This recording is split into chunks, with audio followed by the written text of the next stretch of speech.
It's time to preview the 2024 Mountain West basketball season.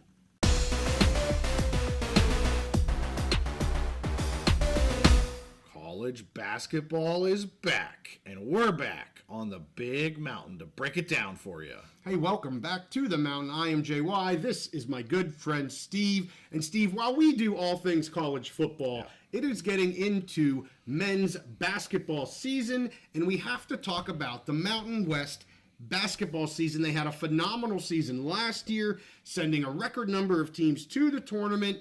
And so we invited Ricky Thompson from the Pit Press podcast and live show back to our channel. We had him on previous about 2 months ago to preview the UNM versus USU game.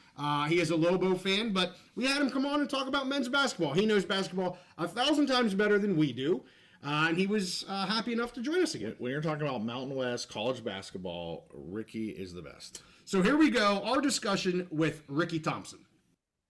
All right, Ricky, well, welcome back to the Big Mountain. It's great to have you with us. Hey, guys, JY, Steve, great to be here. Thanks for having me on to talk some basketball.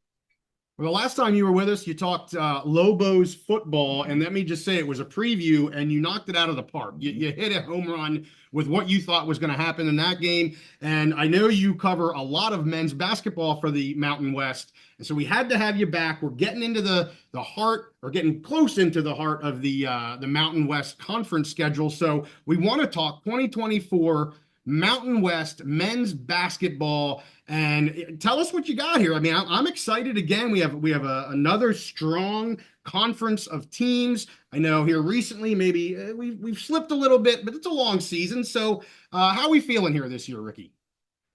I'm feeling good, but just really going back to when I did the preview of Utah State, New Mexico, I don't think we ever foreseen what would happen between those schools down the road. But yeah, happy to be thinking about basketball for a while and not football.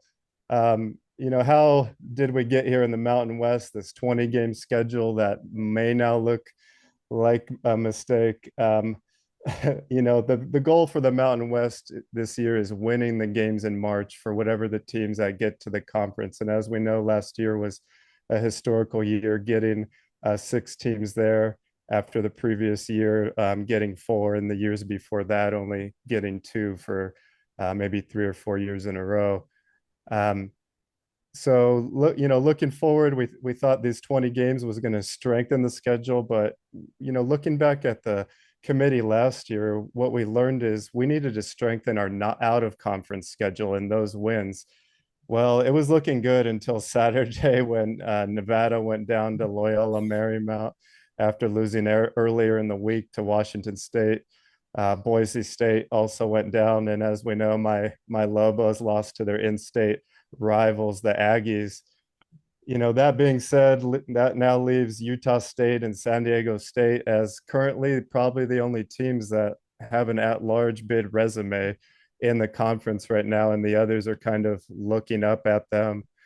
But I think it's going to be super exciting if the games a few days ago on Wednesday that kicked off the conference play or a preview of anything going forward. We saw new coach Sundance Wicks and his Wyoming Cowboys go toe-to-toe with undefeated Utah State. And I think Wyoming is going to surprise some people. They have a slew of JUCO players that came in. We got to speak to a few of them at media days, and they're bought into the culture. All there is to do there in wintertime is play basketball. There's no distractions. So I think I like what Sundance is building there, and I think he's going to get the crowd and the boosters back into it. Another team at the bottom of the conference kind of looking up, but I think has a lot of potential, led by Tim Miles. San Jose State Spartans should have won the game the other night in Albuquerque. They were leading almost the entire time, led by Utah State transfer Josh Udeje and UCLA transfer Will McClendon. Those guys couldn't miss a shot for the first 30 minutes of the game, and fortunately for the Lobos, that they finally missed a few. But I think Udeje is one of the most underrated scorers and wing players in the conference. He can easily put up 20 on any given night, can shoot a turnaround jumper from the mid range, and also stretch it out from the three.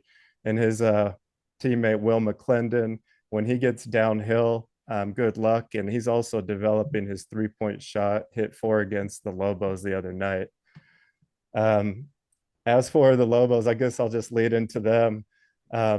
They were looking strong up until the last week. They have an alleged incident going on right now between 2 players or 3 possibly on the team, where they were traveling to Palm Springs for a holiday tournament over Thanksgiving. And the alleged incident was a player punching another player, and allegedly continued on into the hotel, and the player went home before the rest of the team and checked into the hospital for an injury he already had that he said was re-aggravated. So for me, head scratching why you're bringing an injured walk-on on that type of trip. Interesting that the walk-on decided not to go to the team trainer and then went home and went to the doctor and decided to contact the media and a lawyer. So I think that has a lot to do with what's looming over the basketball team right now. A lot of chemistry issues, potentially looming underneath the surface. But I think Coach Pitino, he's not going to back down from the challenge. He's the guy to keep them on track. And he usually talks the talk and walks the walk. So I think they'll be okay. But, there's not going to be any pushover games if, Wyoming is keeping up with Utah State and San Jose State is right there in the pit. And I think the Lobos are going to be susceptible for a while. They don't play now for another week against Western New Mexico, I think this Saturday. And then they have a tough home matchup against VCU. And the Lobos, that's almost a must win against VCU. They beat a very good UCLA team who is now ranked with only that 1 loss, and their profile is only going to continue to grow. And we need it to for the entire conference. That win, we got to hold on to it, right? Yeah. They lost against St. John's. They played them tough. They should have beat Arizona State. That would have really helped. They did beat USC, but USC is not really too strong at this point in time. So this game against VCU holds significance. Nevada, I think, barely beat VCU a couple weeks ago. So it's a good VCU squad. Other teams that are kind of in the middle of the pack, Colorado State, led by Nick Clifford, who's going to be an NBA prospect, spent time at NBA camps over past summer. Just had a ridiculous game last week with something of 25 points and 17 rebounds, Wow. 6 assists, can shoot the 3, defend all 5 positions. And he gave me one of my favorite interviews when we were in Vegas for Media Day, because he told me his favorite player was Kobe, and he had a Kobe tattoo. So that earned some brownie points with me. But his teammate, senior Jaden Lake, really wasn't much of a scorer the past few years. I think he's been under Medved now 3 or 4 years, and he has really stepped up. I think, he's probably averaging 13 to 15 points, shooting the 3 ball well. But some of the other transfers they've gotten in, such as Ethan Morton from Purdue, the transfers haven't really popped yet, like they have, for some of these other teams. When you look at Nevada and the player they got from Cal Poly, Kobe Sanders, I really liked Nevada going into the year. They were probably my second favorite team. I still like them, but I don't know. They kind of fell asleep the past 2 weeks after playing very good in a holiday tournament. Coach Alford, though, I think we'll have them locked in for conference play, led by Nick Davidson, Trey Coleman. They're really pairing well with Kobe Sanders, and I think they have one of the most well-rounded rosters. I think Nevada will be there at the end. But right now, they're all kind of looking up at Utah State and San Diego State. I don't think, we expected Utah State, another first-year coach, Jared Calhoun, by way of Youngstown State, plays really up-tempo offense. They're playing some type of a matchup zone right now, which is confusing, I think, for college teams, because you don't see that a lot. Led by Ian Martinez, senior, came by way originally of Costa Rica. He told me at Media Day his one of his parents was a professional basketball player there. Hmm. Started off at Maryland, went to Utah, and here he is, leading Utah State, leading scorer right now in the conference, Mr. Martinez. And he's flanked by probably one of my favorite players, Mason Falsalev.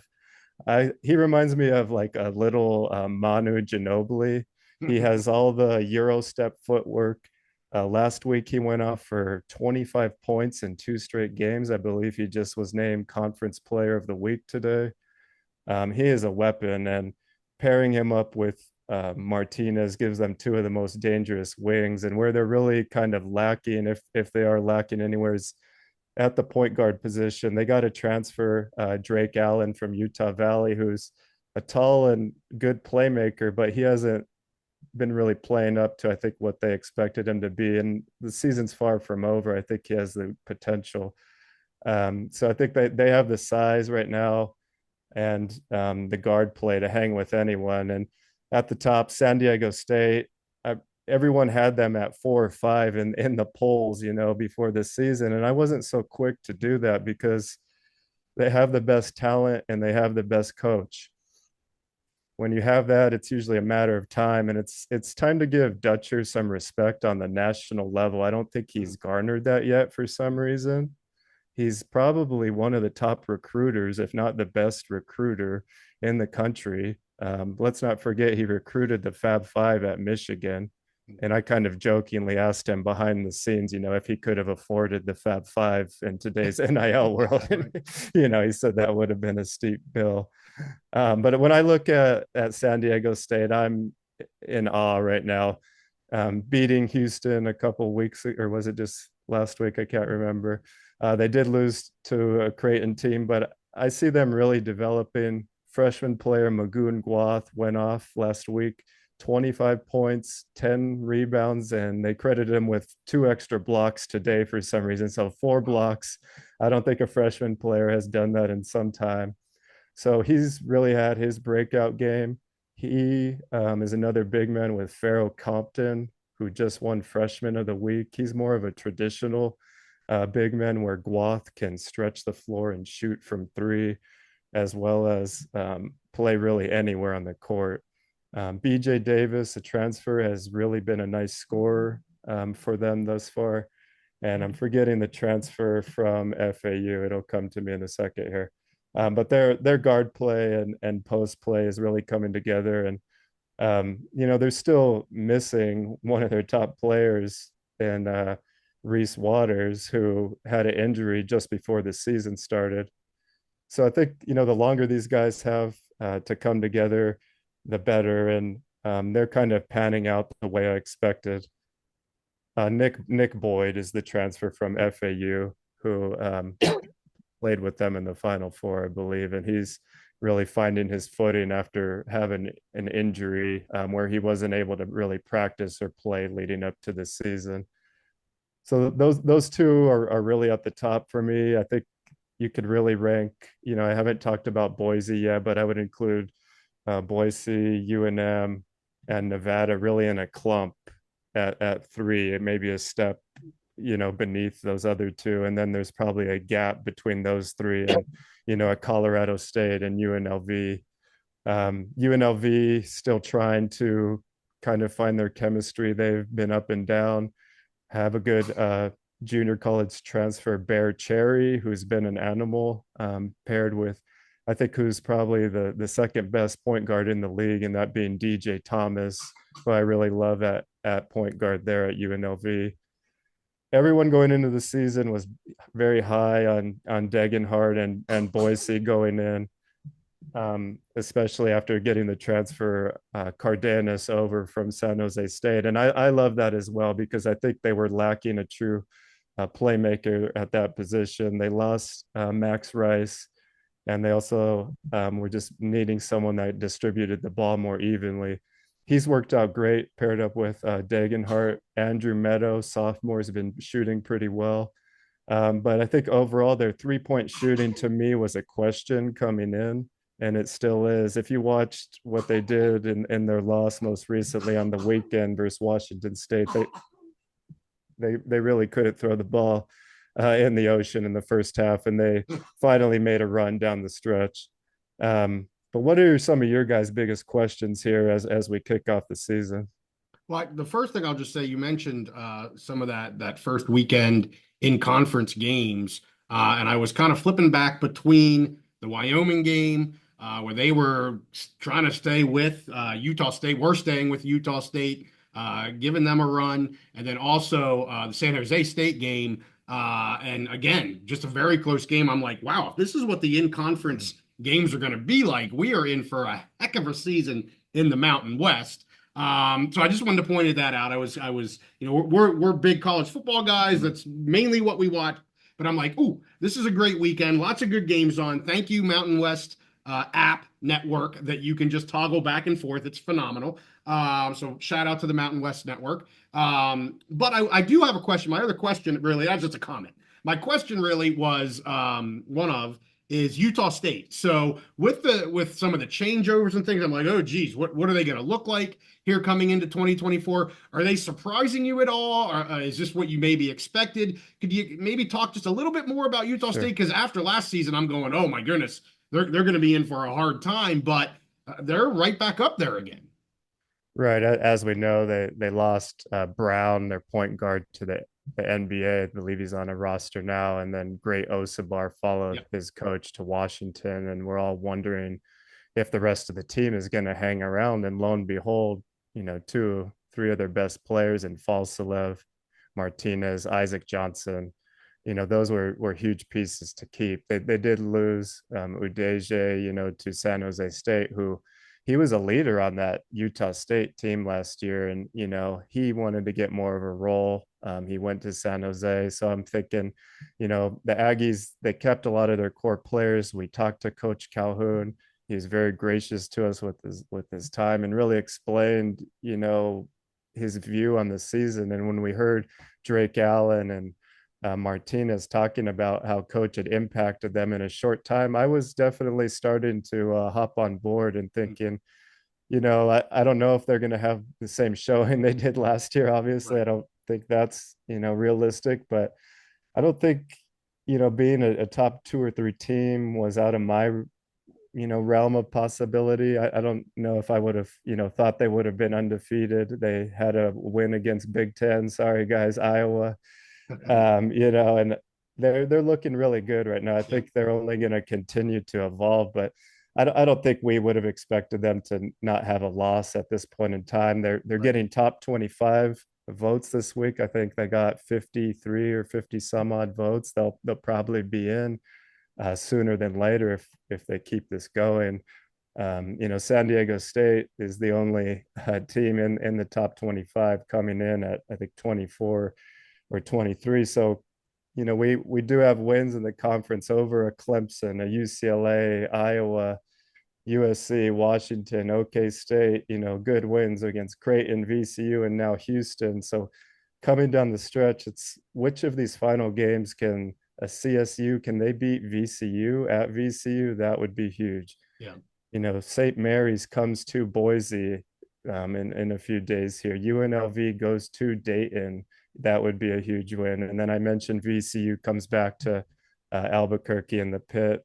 And Utah State will also have a chance at St. Mary's in a couple of weeks here. So those are really the most critical non-con games left out there after San Diego State really carried us so far outside of New Mexico, beating UCLA. But I guess Boise beating Clemson is a very strong win for them. But then Boise had to go and lose to Boston College, and that's looking like a quad 3 loss right now. And the Lobos a quad 4 loss to State the other night. So those are starting to pile up, and I think the picture is looking a little less positive right now than it did just a few days ago. But lots of time left. We just have to hope that these non-con games come out on a positive note. So then when they start playing each other, it means a little more down the stretch. Right.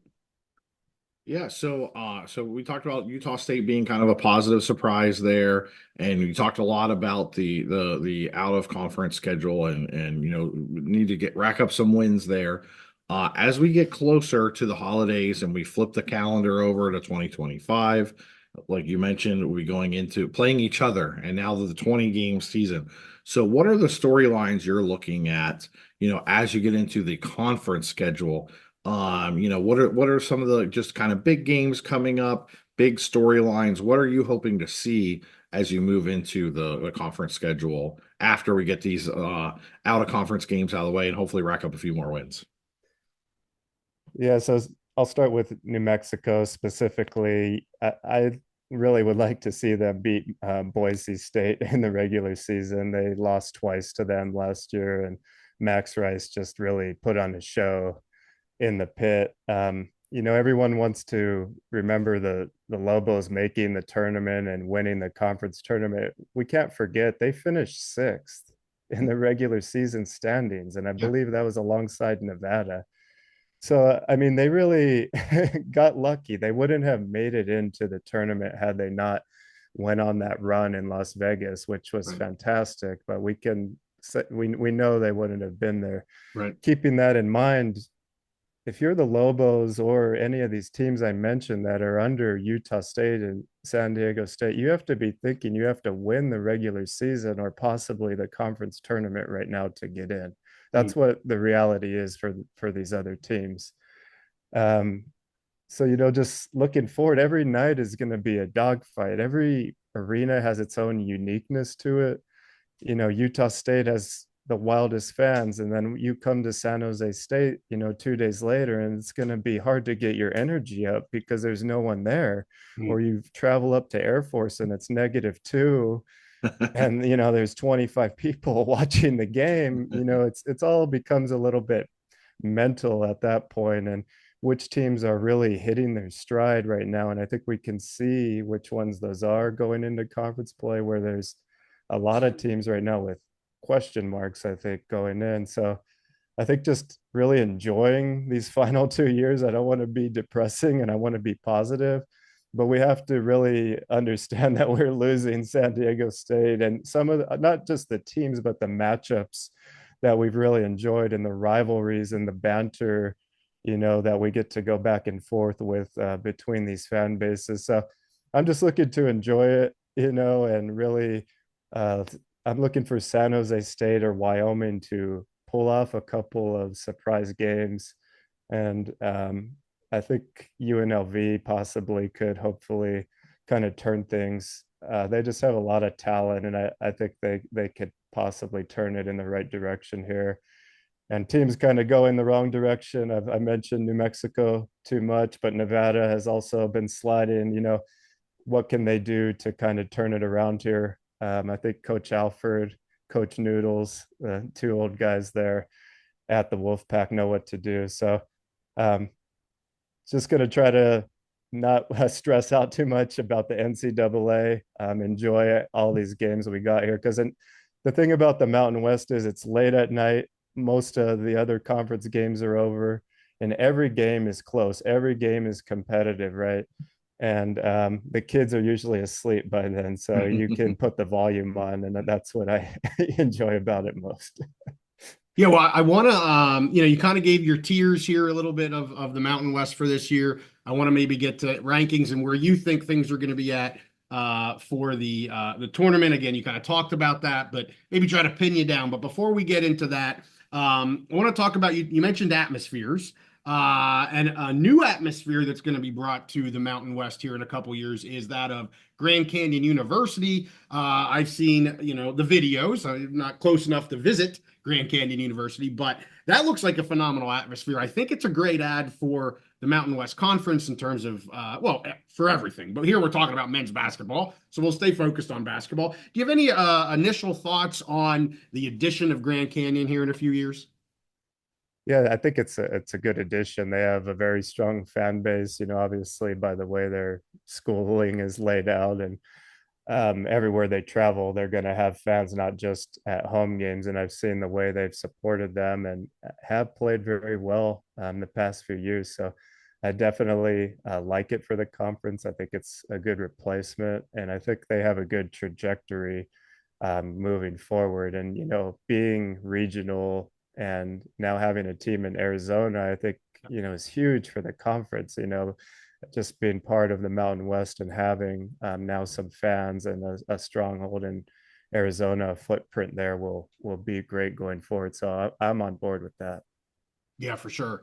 All right, well, let's talk rankings and tournament. And you mentioned, you kind of have, you think there's maybe 2 spots, maybe 3 if somebody wins. So I'm gonna try to nail you down here. What do you think the ranking ends up, and then what do you think we're at here with the tournament? Because we were creating records and had all. I mean, we did special episodes just on the Mountain West basketball last year because you had to do it. So maybe a step back here from where we were at last year. But what do you think we end up here at the end of the regular season? Are we getting 6 again, Ricky? Are we That's getting right. 6? Guys, I don't think that's going to happen at this point in time. It's going to be hard to even will ourselves to that if we win all these non-conference games that I just listed off. I think realistically, we should hope for 3, maybe 4. I think Boise has a decent chance still of getting an at-large bid, possibly Nevada, but they've really suffered, some lower tier losses here. So up at the top, I'm going with old reliable San Diego State. I think obviously they'll make the tournament. I expect them to win the regular season. I don't know if they'll win the conference tournament, but I don't think that will matter at that point in time. Utah State is interesting. I think they will obviously eventually lose, but it's just how many times and how do they match up against some of the top teams in the conference. I think they have the size and the depth to do so. So I think Utah State makes it, and they hang on for that second position in the conference. At number 3, it's really a toss-up right now. I think Boise would have to be my favorite, led by Degenhart, preseason conference player of the year, and on Evan Mia rating website, he's rated as the top player right now as far as all these statistical aggregates. So it's hard not to like him as their leader, along with Omar Stanley down low. They're very versatile and tough matchup for anyone. So I like Boise at 3 and Nevada at 4. Nick Davidson really picked it up this year. Last year, he was playing with like a prescription or something that was out for his eyes. And since then, I think he either had LASIK. So now he said he's able to shoot the 3 ball a little better. He's all bought in, and I like his leadership for Nevada. UNM, Donovan Dent, one of the top point guards in the nation. I haven't said his name yet, and I should, because he's one of the most electric, fastest players you will see. Lobos are still one of the fastest teams in the country. Shooting and depth has really been an issue for them so far, and just really consistency at this point. They're really playing to the level of whoever they're matching up with at this point. It'll be a close game, so they're kind of worrying me. After them, I would go with Colorado State. I think Medved is always able to pull something together and get the most out of his guys down the stretch. And I think UNLV would really round out my top 6 there. I think they'll still step up. And after them, I'd go with San Jose State at 7 and Wyoming, Mr. Wicks at 8. And Air Force and Fresno, it's not that I don't enjoy watching them. It's just a toss-up for who's really better between the 2 right now. Yeah, understandable. And yeah, I think you're right. I think there's some teams there in the middle that could serve to be a little bit of serving some upsets, which doesn't help put teams into the tournament if you're going to have some of your teams upsetting some of your better teams. But we'll have to wait and see. The games have to be played. Being a Wyoming fan, I'm happy to see Sundance have a dramatic effect on that team as quickly as he can. We'll see if that can remain for the whole season. But certainly here early on, just winning games and being in games that they probably wouldn't have been in here over the recent history. So I'm as a Poke fan, I'm happy to see them having some success here early in the season. For sure. All right, so tournament. Are you going to put a number? Are we going to Okay. get a number from you, Ricky? 3, 4. I'm going to play it safe, guys. I'm going to say only 3. Okay. I'm kind of down the past few days after what's occurred here, but I'll give you a few of my breakout players that are new to the conference that Great. I think you should look out for. Really like a Kobe Sanders at Nevada, transfer from Cal Poly, as I mentioned, has the ability to put up over 20 points in a flash. And Nick Boyd, FAU transfer, as I mentioned, with San Diego State. I think his leadership is going to be leaned on, and his experience. He's been through a lot over his college career. And then for the Lobos, an interesting guy that's kind of up and down is Philip Borovichinen. He's a transfer from Arizona. In the first few games, he's been kind of finding his footing. He hasn't played a lot of college basketball, has a lot of international experience, but last week he really had a great game playing 30 minutes. He scored over 10 points and had like 7 rebounds. He's a 6'7" forward that can handle the ball, creates a lot of weird matchups and plays differently than I've seen anyone in play in the conference, really the European style. So those would just be some of the exciting guys I like. One of my favorite dunkers in the league, Robert Whaley on UNLV. His highlights, hopefully, when he becomes healthy, will be out there again. Big hair, big vertical. Okay. Puts the pain on guys. Awesome. I'll be looking for that. Yeah. Big hair, don't care. Boom. Well, Ricky, hey, we appreciate you coming on the mountain, giving us the lowdown on the Mountain West. I appreciate the rankings.